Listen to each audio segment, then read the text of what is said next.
Welcome to this channel. I'm Mrs. Sejuma, your instructor. Last week we considered a topic, the reforms of Josiah. And today we're looking at another topic, concern for one's nation. A memory verse will be taken from Timothy, 1 Timothy chapter 2, verse 1 and 2. And I read, I urge then first that petitions, prayers, intercession, and thanksgiving be made for all people, for kings, and all those in authority, that we may live peaceful and quiet lives in all godliness and holiness. The verse emphasizes prayer for our kings, prayer for one another, prayer for the nation, prayer for everybody, so that we can live in quiet lives.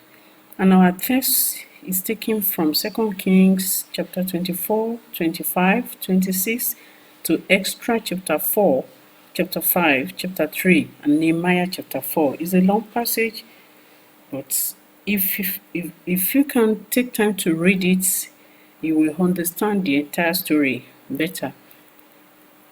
Our learning objectives state thus.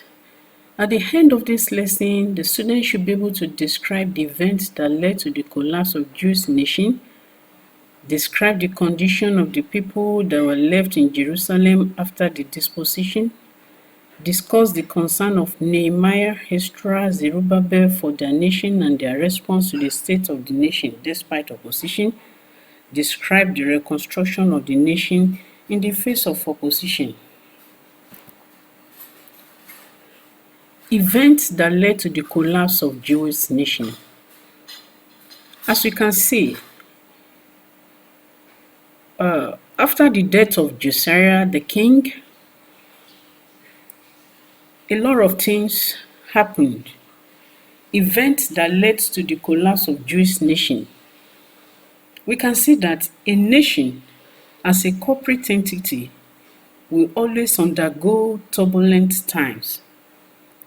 And most of those situations could be political problem, it could be economic problem, it could be social problem. It can also be natural disasters like famine, like war, like invasion, which leads to insecurity of life and property. We can see destruction of lives and general suffering of people. These are the things that the people of Judah faced then. Such things are common. Such things are sometimes used by God to correct and redirect people. He usually uses concerned and patriotic individuals to restore things to happen.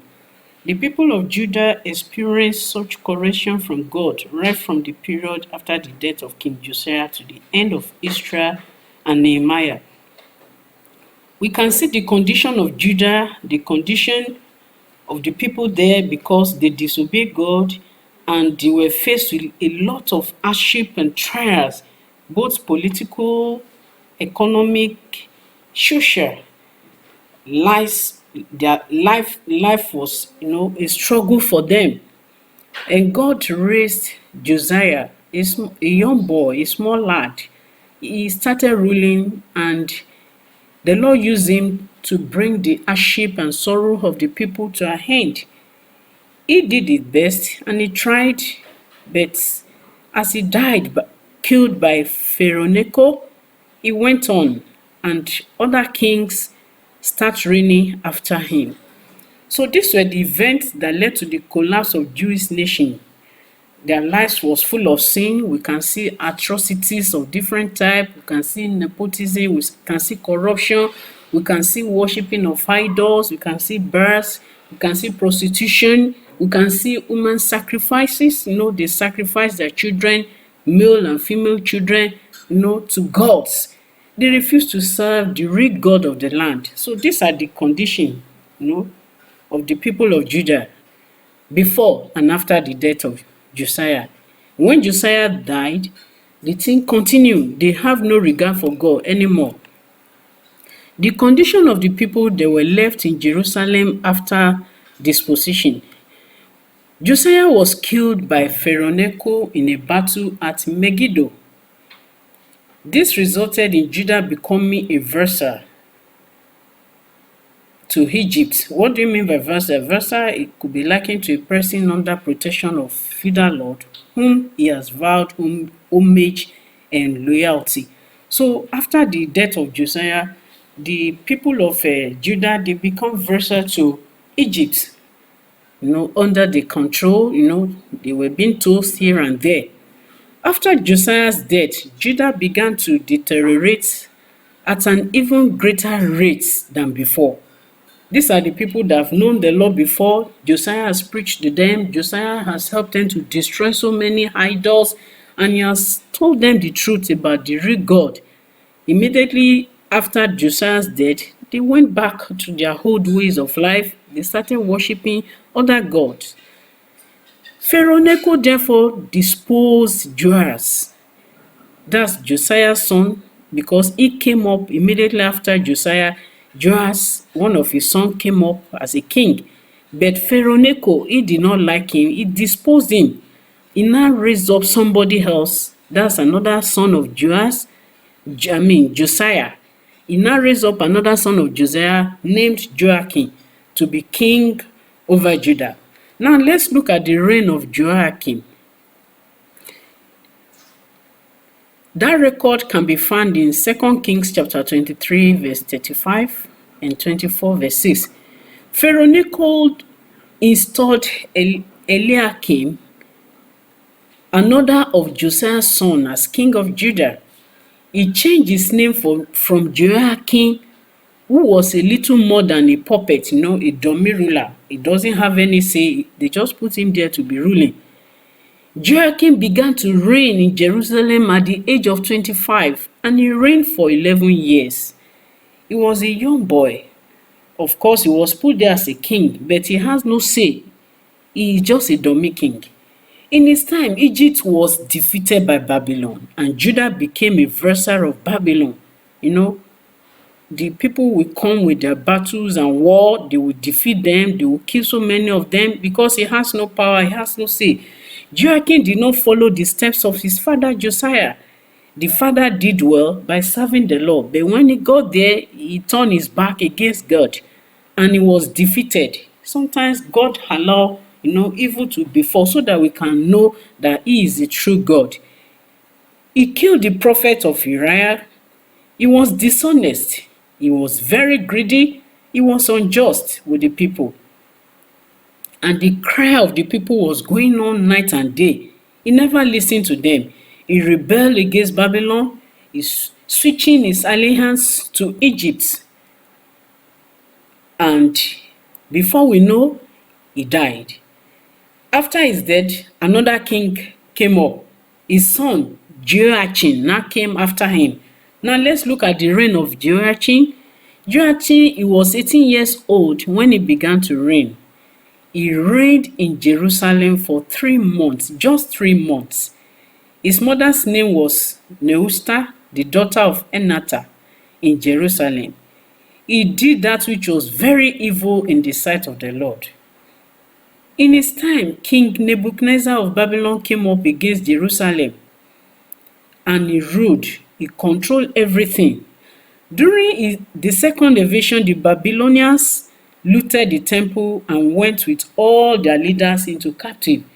When a nation forget God, when a nation turn their back against God, God will also give room for evil to befall them until they realize their mistakes and come back to God. So God he permits evil to happen to them, and they all face the consequences until they find their way back to God. After the death of Joachim, because he reigned for just 3 months, he was killed at the battlefront. Another person came up, Zedekiah. Zedekiah is Joachim's uncle. Zedekiah was made king by the king of Babylon to replace Joachim, and his name was changed from Mattaniah to Zedekiah. Zedekiah began to reign in Jerusalem at the age of 21, and he reigned for 11 years. Zedekiah also did that which was evil in the sight of God, according to all that Joachim had done. and he rebelled against the king of Babylon. You can see their traces, their steps. They were all doing evil. No one has followed Josiah's step. They were doing evil because they did not know God before they became king. They continue serving the idol. They continue worshiping the Baals, the gods of Baal. Allow evil practices to reign in the temple. They did not have regard for God. So when they come up as king, time will not allow them to reign for long. Before you know it, they will die at the battlefront. Now let's see.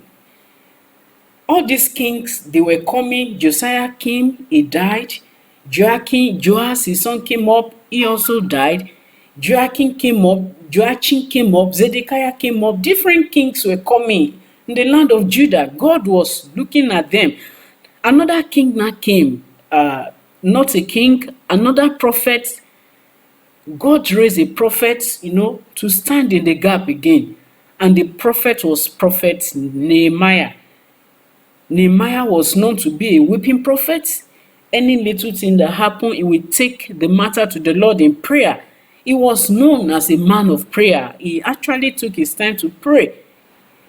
When Nehemiah heard about the condition of Jerusalem, he broke down and he cried.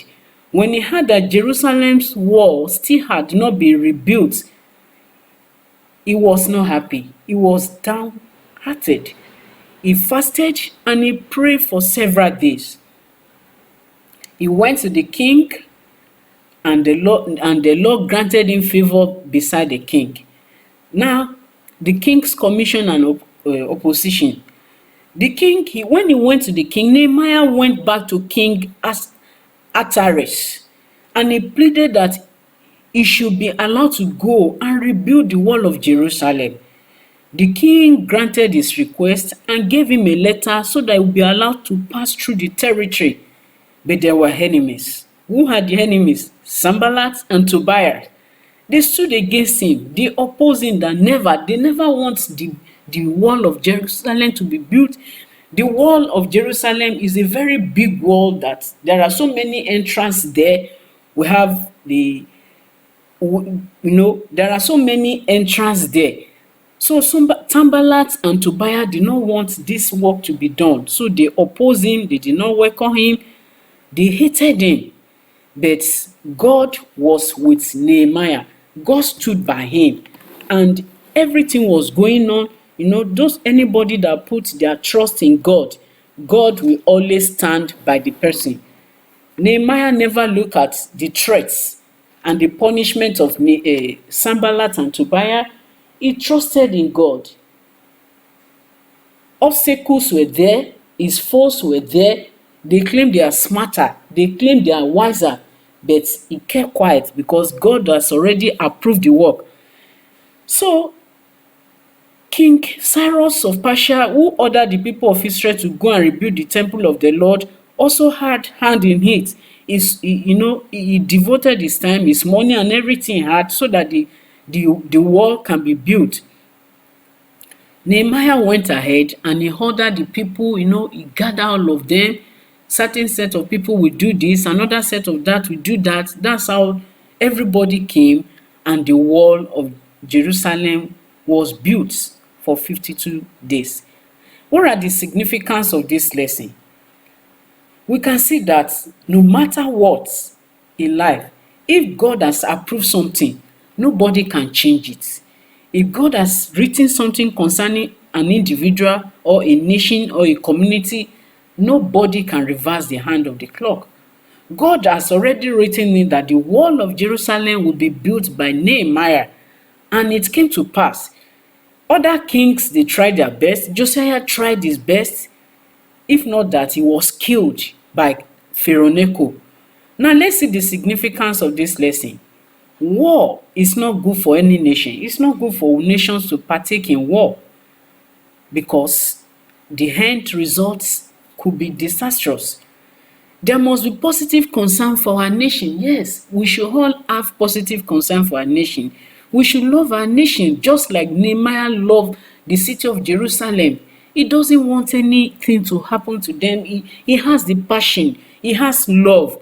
and he prayed every bit, every opposition he faced, he took it to the Lord in prayer.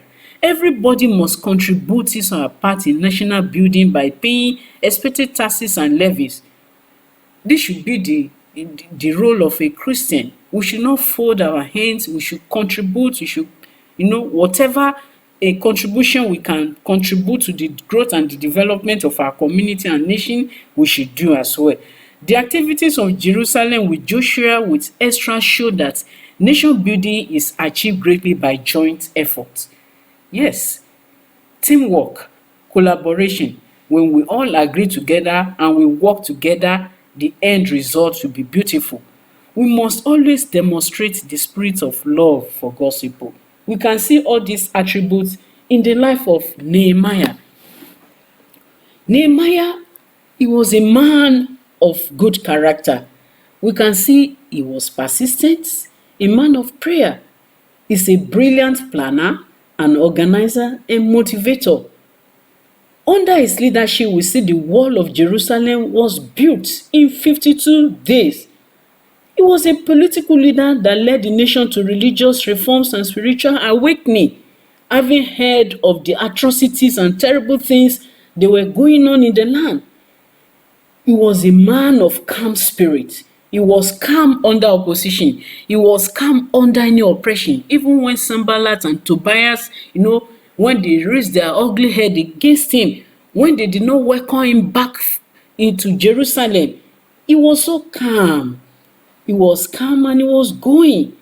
We should be honest in our dealing with the Lord.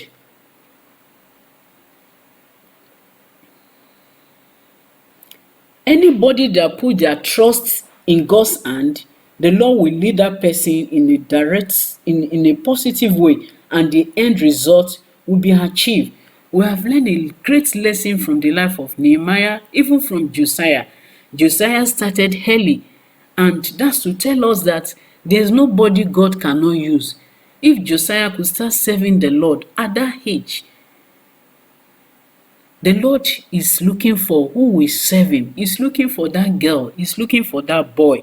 Let's make ourselves as available for the Lord, and he will use us greatly by his grace in Jesus' name. So today we have seen the states and the condition of Jewish nation in Judah, how they've been living their life wayward, even when their king died, Josiah, and they went back to idol worshiping. We saw how different kings came up. We can see the life of King Jehoash, we see King Jehoiakim, we can see King Joachim, we can see King Zedekiah. All of them, they came up, but because they do not have fear of God in them, their power cannot last. It will take someone with the grace and mercy of God to rule a nation happily and successfully, which God did for Josiah. God also did it for Ezra. He did it for Jeremiah, and we can see the end result. Today, God is depending on me and you. We should use our power, we should use our intelligence, we should use our gifts to serve the Lord. And as we do, our life will be glorified. Thank you. I remain yours.